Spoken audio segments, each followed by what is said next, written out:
Good morning, 819S. It's a little hot. It rained this morning, so the temperature cooled down. I think it's 28 right now with a high of 30 today. And later in the day, it's going to start raining again. It's supposed to rain pretty heavy a little later in the day. But I think by the time I finish work, it'll have stopped and it'll probably be dry again. This car in front of me is interesting. It's a Toyota Mirai. It's a hydrogen-powered vehicle. I think it's interesting because I think Japan was considering using hydrogen power for a lot of vehicles, I think.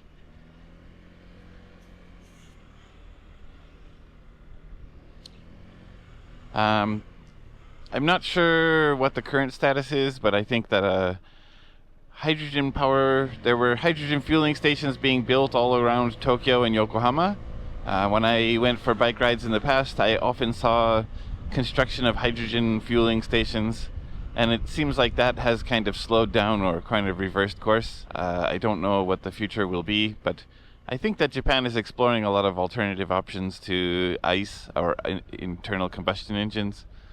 My take is that Japan is not so interested in EVs at this point because the infrastructure is just not here in the country. There are people who have them and love them and want them. They definitely want to save the environment by not having any emissions, but I have a friend who's a little on the wealthier side, and he had a Honda E, the electric car, and recently he sold it and bought a new car. I asked him why. He's like, the range. It's just, we couldn't go anywhere outside the local area with it conveniently. And I thought, yeah, that seems to be when I heard specs on a lot of EVs, that seems to be what I expected. And if it were like the States where they built Tesla charging stations all over the place, it might be a little bit more convenient. Not necessarily Tesla stations, but just if there was a charging infrastructure being actively developed, it would make sense. But I think, yeah, Japan's not really on the EV train yet.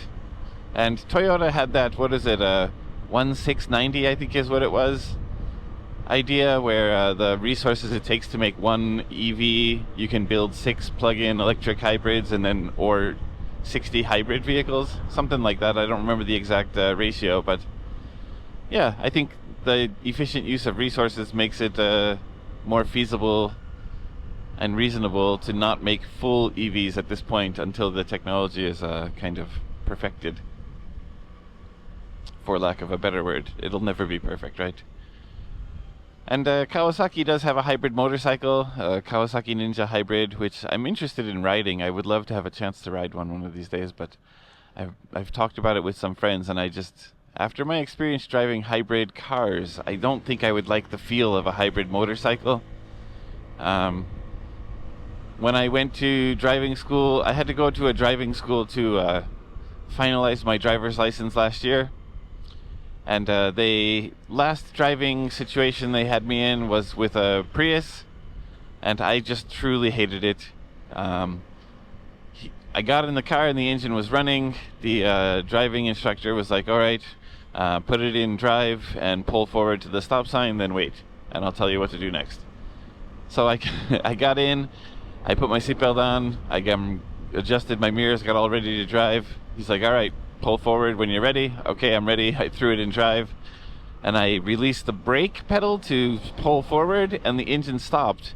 And I hit the brake and put it in drive, and I was like, how do I start the engine again? And he's like, no, it's a hybrid. But I had already pushed the start-stop button, and yeah, he looked frustrated at me, and I looked frustrated at the car. Then he's like, push the button again to start the car. I pushed the button and I'm like, the car's not running. The engine's not doing anything. He's like, yeah, it's a hybrid. It's not supposed to. I'm like, you realize I'm currently in school for my manual driver's license. What do you mean the engine is not running? Manual cars don't work that way. You need the engine to be running. And he just said, it's a hybrid. Just put it back in gear, put it in drive, and pull forward. And I was like, this car is absolutely terrible. Obviously, it was just because I wasn't used to it, but I I didn't like it. The longer I drove it, the more I didn't like it. I'd be stopped at a stoplight and the engine would turn on. I'd start moving and the engine would turn off. I suppose if I owned one and drove it every day, I would get used to it. But every car I've owned in my life up to that point, you know, the engine would be running, and when you accelerate, the engine would move faster. That's basically how engines work in my mind. For, you know, I'm almost 50 now, so that's for like 30 some years of my life. I've never had to experience that. But I guess I'm getting off topic. My point is that yeah, I think hybrids are going to be the way of the future here for now. And eventually, I think the EVs are going to start to take over.